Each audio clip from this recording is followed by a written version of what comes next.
Susugod sana ang Kabuyaw Police sa isang bahay sa ilalim ng tulay sa Barangay Manlik sa Laguna matapos makatanggap ng report kaugnay ng iligal na paggawa ng paputok. Pero habang tumatawid sila ng tulay, nakita nila ang dalawang target na kumaripas ng takbo. Hindi na naabutan ng mga pulis ang dalawang target.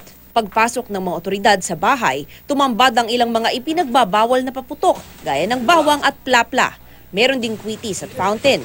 Patuloy na tinutugis ng otoridad ang dalawang dumaan sa ilog para makatakas. Sa mga nakalipas na taon, mga iligal na paputok ang sanhi ng karamihan sa firecracker-related injury sa pagsalubong ng bagong taon. Ang Department of Health, inaasahan na ngayong taon ay magpapatuloy na bumaba ang bilang ng mga nasusugatan sa paputok.